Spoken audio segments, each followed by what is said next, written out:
तो सभी बहनों को नमस्कार, स्वागत है आपका आपके अपने चैनल सक्सेस जंक्शन एक कदम सफलता की ओर में।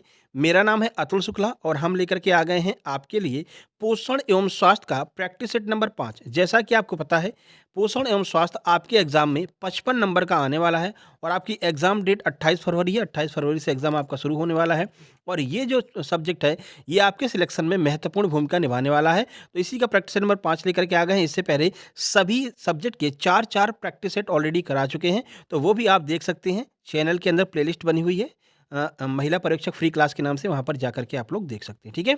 तो वीडियो को लाइक करके चैनल को सब्सक्राइब कर लीजिए, जिससे कि जितनी भी वीडियो हम डाल रहे हैं, वो सभी वीडियो सही समय पर आप तक पहुँच सकें। साथ ही साथ में एमपीएसआई की वैकेंसी बहुत जल्दी आने वाली है। आज उसका सिलेबस क्लियर हो गया है, जो नया सिलेबस है, आज सुबह हमने वीडियो बनाई है, आप जाकर के देख सकते हैं। उसमें एमपीएसआई 2025 के बारे में सारी जानकारी हमने आपको दी है। कब आपका एग्ज़ाम होगा, क्या-क्या सिलेबस रहेगा, प्री, मेंस कैसे क्या है, वो सब हमने बता रखा है, तो आप जाकर के देख सकते हैं, ठीक है? इसके साथ ही साथ एमपीएसआई के कंप्लीट नोट्स बहुत कम प्राइस पर आपको उपलब्ध कराए जाएँगे, लेकिन अभी नहीं, वो फरवरी में हम आपको उपलब्ध कराएँगे, क्योंकि अभी हमने सिलेबस देखा तो उस सिलेबस के अकॉर्डिंग जो है सुपर नोट्स तैयार किए जाएँगे, थोड़ा समय लगता है, ठीक है ना? सारी चीज़ें इकट्ठा करने, बहुत सारी किताबों को मिला करके फिर उसका निचोड़ निकाल करके आपके लिए हम नोट्स बनाते हैं, तो उसमें थोड़ा समय लगेगा और मिनिमम प्राइस पर हम आपको प्रोवाइड कराएँगे, तो उसके लिए आप चिंता मत कीजिएगा, ठीक है? सुबह वाली वीडियो ज़रूर देख लीजिएगा। चलिए फिर ये क्लास अपनी शुरू करते हैं। देखिए, साथ ही साथ मैं आपको बता दें, एमपी महिला सुपरवाइज़र के जो चारों सब्जेक्ट हैं, चारों सब्जेक्ट के कंप्लीट नोट्स उपलब्ध हैं। मात्र ₹128 में ये नोट्स आपको मिलने वाले हैं। तो ये नोट्स आप लोग मँगवा लीजिए। इसमें क्या होगा, पूरा डिटेल में बता रखा है, जो-जो आपके सिलेबस में दिया हुआ है, उस सिलेबस के अकॉर्डिंग चारों सब्जेक्ट के सुपर नोट्स तैयार किए गए हैं। तो ये नोट्स आप लोग मँगवा लीजिए, ठीक है? और यह आपको मँगाना कैसे है, तो यहाँ पर आपको स्कैनर दिख रहा है। इसी स्कैनर पर ₹128 का पेमेंट करना है और उस पेमेंट का स्क्रीनशॉट ये हम आपको दिखा दे रहे हैं। ये हमारा व्हाट्सएप नंबर है 7052547003, यहाँ पर दिख रहा होगा आपको। इसी नंबर पर आपको ये स्क्रीनशॉट सेंड कर देना है। तुरंत की तुरंत आपको नोट्स सेंड कर दिए जाएँगे, ठीक है? नंबर एक बार देख लीजिए, 7052547003, ठीक है? इसी पर आप व्हाट्सएप कीजिएगा और बोल दीजिएगा, सर ये हमने पेमेंट कर दिया है और हमें महिला सुपरवाइज़र के कंप्लीट सुपर नोट्स चाहिए चारों सब्जेक्ट के। तो टीम देखेगी आपका मैसेज, उसके बाद में तुरंत आपको नोट्स सेंड कर दिए जाएँगे। और अगर थोड़ा समय लगता है तो एक बार डीपी चेक कर लेना व्हाट्सएप की, उस पर हम टाइम लिखे रहते हैं कि अगले नोट्स इतने बजे सेंड किए जाएँगे, इससे पहले इतने बजे सेंड किए गए हैं, ठीक है? तो परेशान नहीं होना है, जैसे आप स्क्रीनशॉट भेजेंगे जल्द ही आपको नोट्स प्राप्त हो जाएँगे।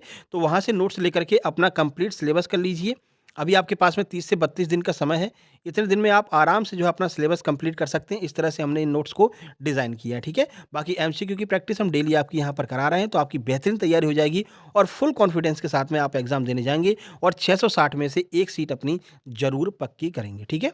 तो तुरंत अपने सुपर नोट्स मँगवा लीजिए। चलिए भाई, क्लास शुरू करते हैं। देखिए, तो आज का पहला प्रश्न देख लें। देखिए, आज का पहला प्रश्न क्या है, और हाँ, ये नोट्स आपको व्हाट्सएप पर ही प्रोवाइड कराए जाएँगे, आपके घर पर नहीं पहुँचेंगे, क्योंकि अब घर पे पहुँचाने का टाइम ही नहीं बचा। 15 दिन में नोट्स आपके घर पर पहुँचेंगे, तो फिर आप पढ़ोगे कब? 28 फरवरी से पेपर है, ठीक है ना? इसलिए तुरंत आप पेमेंट कीजिए, तुरंत आप लोग जो है नोट्स लीजिए, ठीक है? बिल्कुल भी परेशान नहीं होना है। चलिए, पहला प्रश्न देखते हैं। पहला प्रश्न है, गर्भवती महिला के आहार में निम्नलिखित में से क्या सम्मिलित नहीं किया जा सकता है?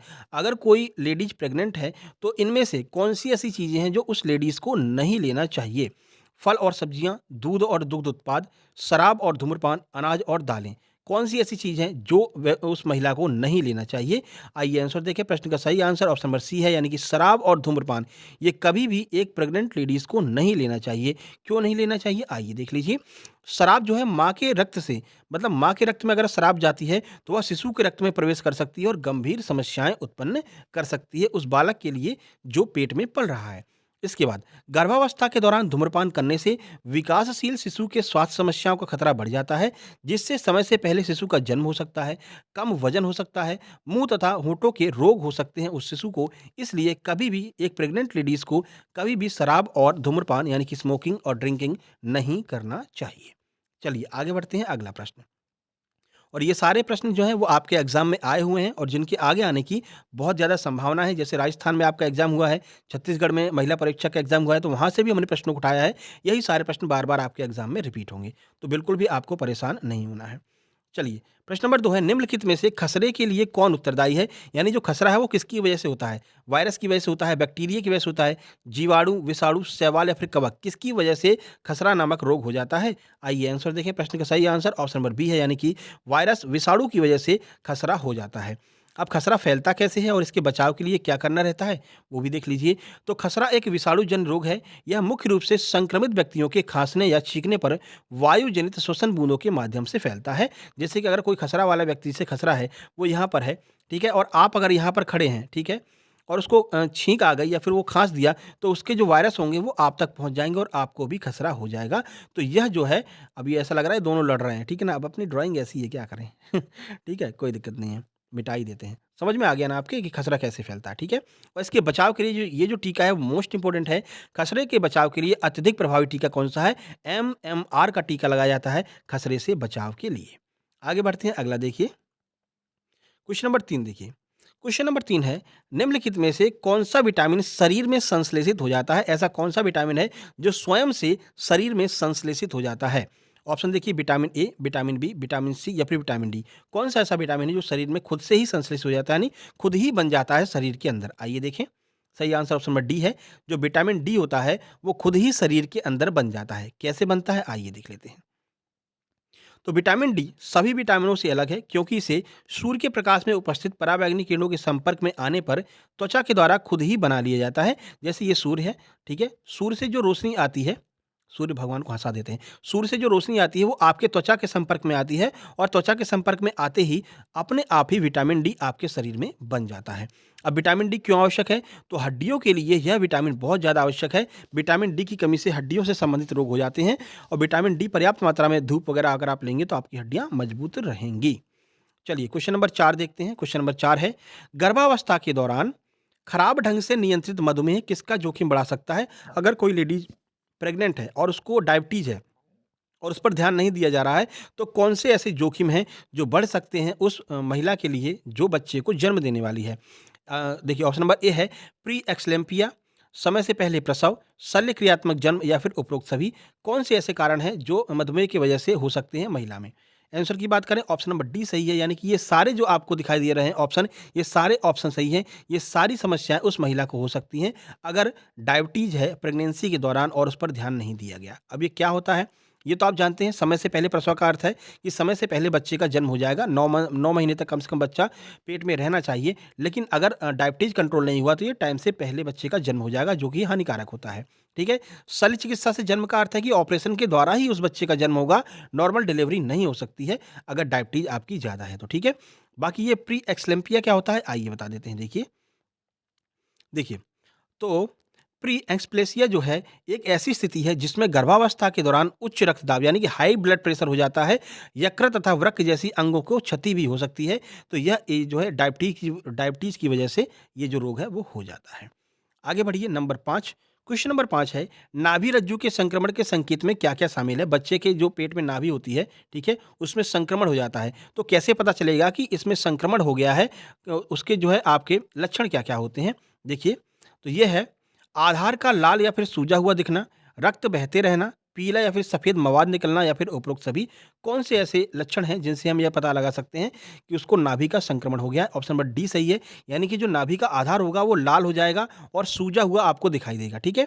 उसमें से रक्त बहता रहेगा, पीला या फिर सफ़ेद मवाद निकल सकता है। तो ये आप समझ लीजिए कि बच्चे को नाभि रज्जु का संक्रमण हो चुका है और उसको जो है डॉक्टर को दिखाने की आवश्यकता है।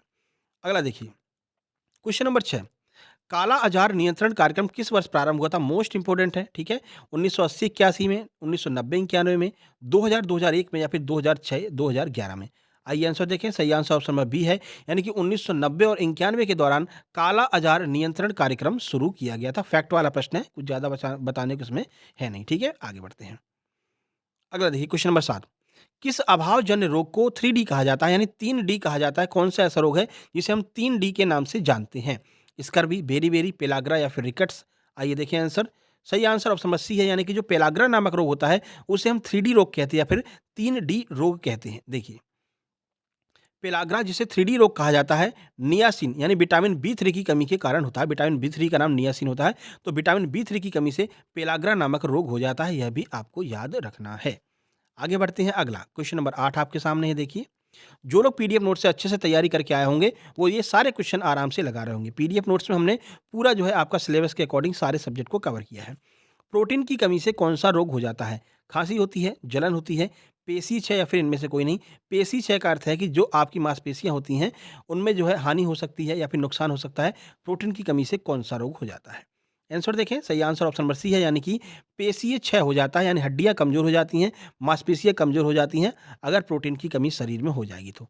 देखिए, प्रोटीन की कमी से वास्तव में पेशीय क्षय हो सकता है।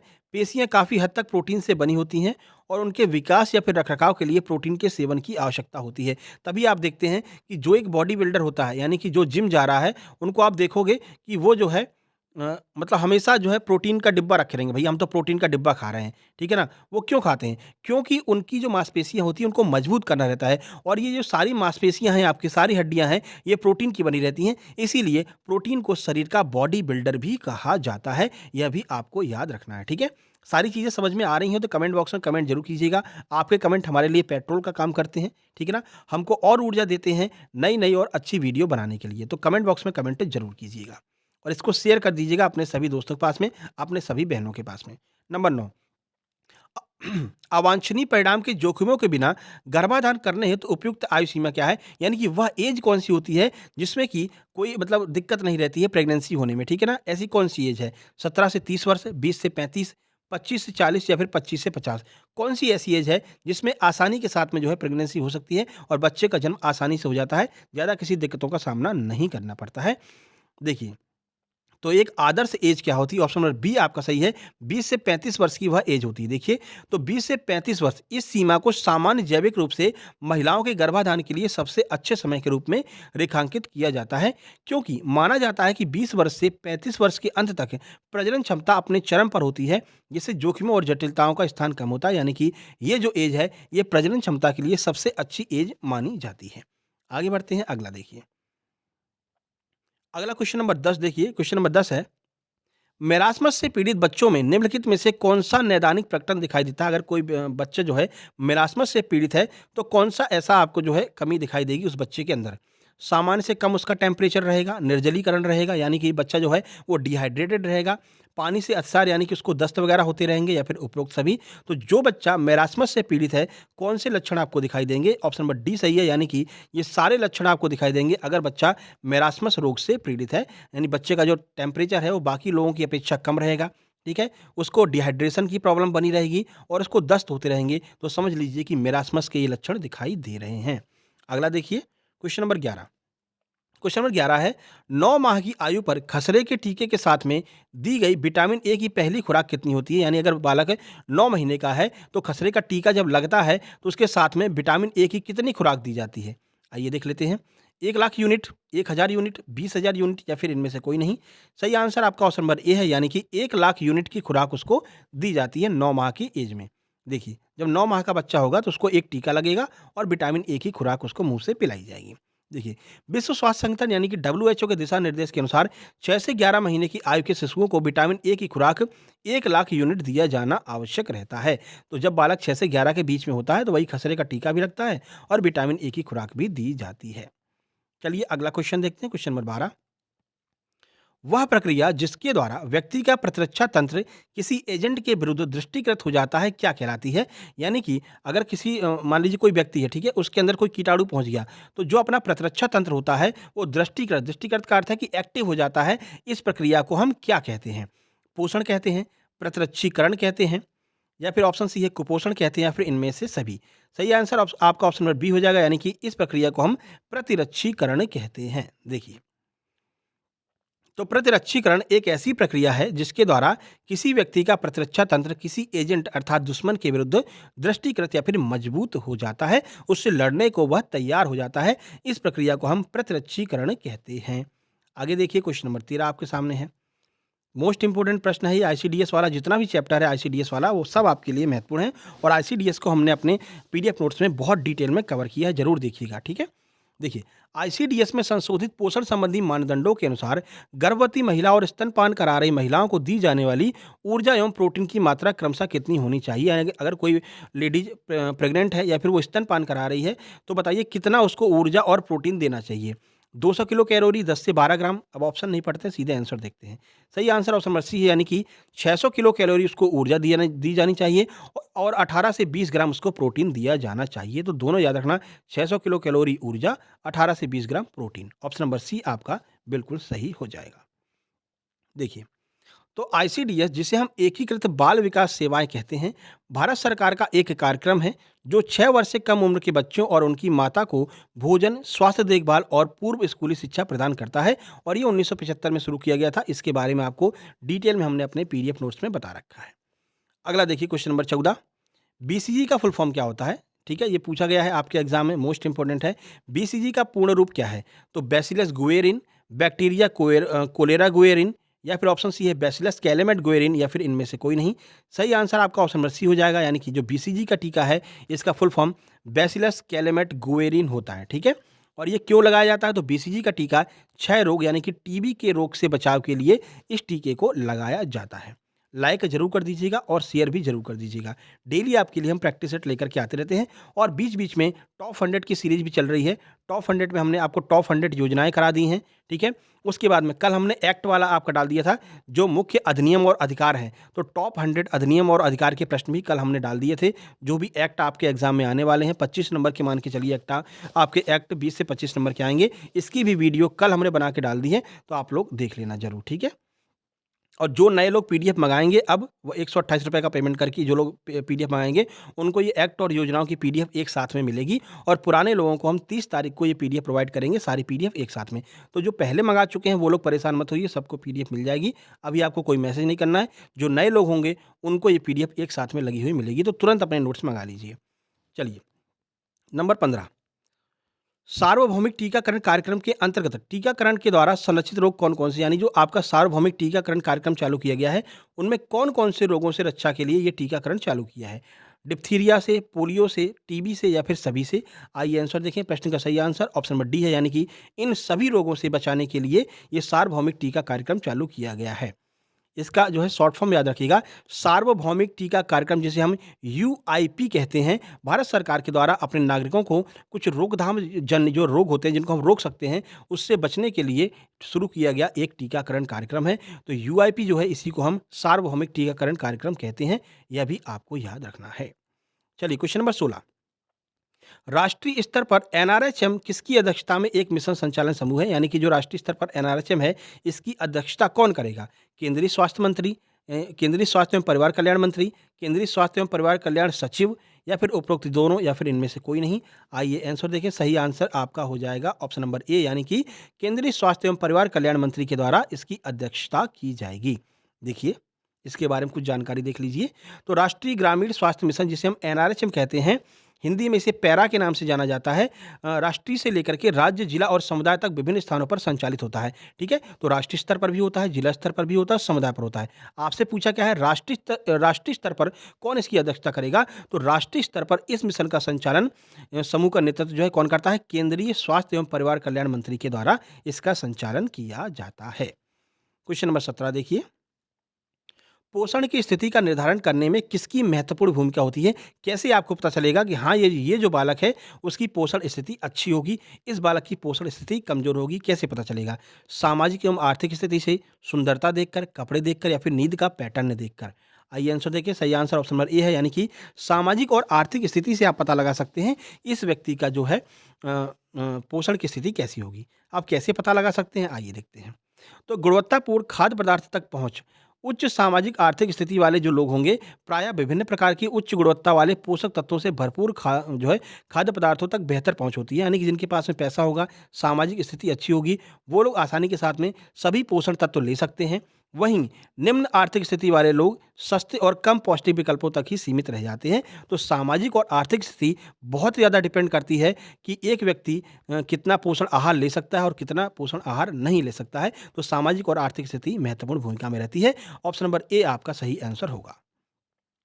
18 नंबर देखिए, माता द्वारा गर्भावस्था के दौरान मादक पदार्थों का उपयोग किए जाने पर गर्भस्थ शिशु के साथ इनमें से कौन सा प्रतिकूल प्रभाव पड़ सकता है? यानी कि अगर माता गर्भावस्था के दौरान ड्रिंक करती है तो कौन सा साइड इफेक्ट पड़ सकता है उस बालक पर जो कि गर्भ में पल रहा है? ऑप्शन देखते हैं। समय से पहले उसका जन्म हो जाएगा, सिर व शरीर का आकार सामान्य से कम हो जाएगा, शरीर विकृतियाँ हो जाएँगी या फिर उपरोक्त सभी। सही आंसर आपका ऑप्शन नंबर डी हो जाएगा, यानी ये सारी समस्याएँ उस बालक के साथ में हो सकती हैं। समय से पहले उसका जन्म हो सकता है, सिर व शरीर का आकार असामान्य होगा, यानी या तो बहुत बड़ा सिर हो जाएगा या बहुत छोटा सिर हो जाएगा। शारीरिक विकृतियाँ उसके अंदर आ सकती हैं, यानी कि जो भी अंग हैं उसके वो कम डेवलप हो सकते हैं, इसलिए कभी भी प्रेगनेंसी के दौरान धूम्रपान और ड्रिंकिंग नहीं करना चाहिए। 19 नंबर देखिए, क्वाशियोरकर बहुत महत्वपूर्ण है। क्वाशियोरकर रोग किसकी कमी से होता है? प्रोटीन और ऊर्जा की कमी से, कैल्शियम की कमी से, आयरन की कमी से या फिर थायमीन की कमी से? सही आंसर ऑप्शन नंबर ए है, यानी कि प्रोटीन और ऊर्जा की कमी से क्वाशियोरकर नामक रोग हो जाता है। देखिए, तो क्वाशियोरकर एक गंभीर स्थिति है जो पर्याप्त ऊर्जा सेवन के बावजूद अपर्याप्त प्रोटीन से उत्पन्न होती है। यानी ऊर्जा आप ठीक ठाक ले रहे हैं, लेकिन अगर आप प्रोटीन नहीं ले रहे हैं तो ये क्वाशियोरकर नामक बीमारी हो जाएगी। प्रोटीन एक बिल्डिंग ब्लॉक है जो शरीर के कई कार्यों के लिए आवश्यक है, आपको बता रखा है। प्रोटीन बॉडी बिल्डर का कार्य करता है हमारे शरीर के लिए। नंबर 20, राष्ट्रीय ग्रामीण स्वास्थ्य मिशन एनआरएचएम का आरंभ माननीय प्रधानमंत्री के द्वारा कब किया गया था? 12 अप्रैल 2005 को, 14 अप्रैल 2005 को, 12 अप्रैल 2006 को या फिर 14 अप्रैल 2006 को? आंसर देखें, सही आंसर ऑप्शन नंबर ए हो जाएगा, यानी कि 12 अप्रैल 2005 को राष्ट्रीय ग्रामीण स्वास्थ्य मिशन एनआरएचएम की शुरुआत की गई थी। देखिए, तो एनआरएचएम का आरंभ ग्रामीण जनसंख्या विशेषकर समाज के कमजोर वर्गों को सुलभ, सस्ती और गुणवत्तापूर्ण स्वास्थ्य सेवा प्रदान करने के उद्देश्य से शुरू किया गया था। 2005 में इसको शुरू किया गया था, याद रखिएगा। ठीक है, तो इस तरह से आपके 20 प्रश्न कंप्लीट होते हैं। डिटेल में आपको समझा भी दिए हैं। अब नेक्स्ट प्रैक्टिस सेट आने वाला है, ठीक है, जिसका भी नंबर होगा, हो सकता है प्रबंधन का है, प्रबंधकीय कौशल का नेक्स्ट प्रैक्टिस सेट आने वाला है। ठीक है, तो वीडियो को लाइक करके चैनल को सब्सक्राइब कर लीजिए। साथ ही साथ में अपने सभी दोस्तों को इसको शेयर कर देना, सभी व्हाट्सएप ग्रुप में भी इसको शेयर कर देना है और अपने पीडीएफ नोट्स जल्दी से मंगा लीजिए, जिससे कि आपकी बेहतरीन तैयारी हो सके। आपको जो है नंबर याद रखिएगा, 7052547003, इस नंबर पर व्हाट्सएप करके आपको नोट्स मंगा लेने हैं और तैयारी अपनी शुरू कर देनी है। अगर आपने अभी भी बिल्कुल तैयारी नहीं की है तो अभी भी आप जो है अपना सिलेक्शन करवा सकते हैं इन नोट्स से, पूरी तैयारी करके, कंप्लीट सिलेबस करके और डेली यूट्यूब प्रैक्टिस क्लास लेकर के। ठीक है, तो चलिए मिलते हैं नेक्स्ट वीडियो में। नीचे टेलीग्राम चैनल की लिंक दी गई, सक्सेस जंक्शन लाइव के नाम से टेलीग्राम चैनल है, उसको भी आपको जरूर ज्वाइन कर लेना है। वहाँ पर आपको कुछ क्लास नोट्स मिल जाएंगे, जैसे राकेश यादव सर के मैथ के क्लास नोट्स मिल जाएंगे, नीतू मैम की इंग्लिश की बुक मिल जाएगी। तो सक्सेस जंक्शन लाइव के नाम से टेलीग्राम है, उसको भी ज्वाइन कर लीजिएगा। चलिए फिर मिलते हैं नेक्स्ट वीडियो में, तब तक के लिए नमस्कार, धन्यवाद।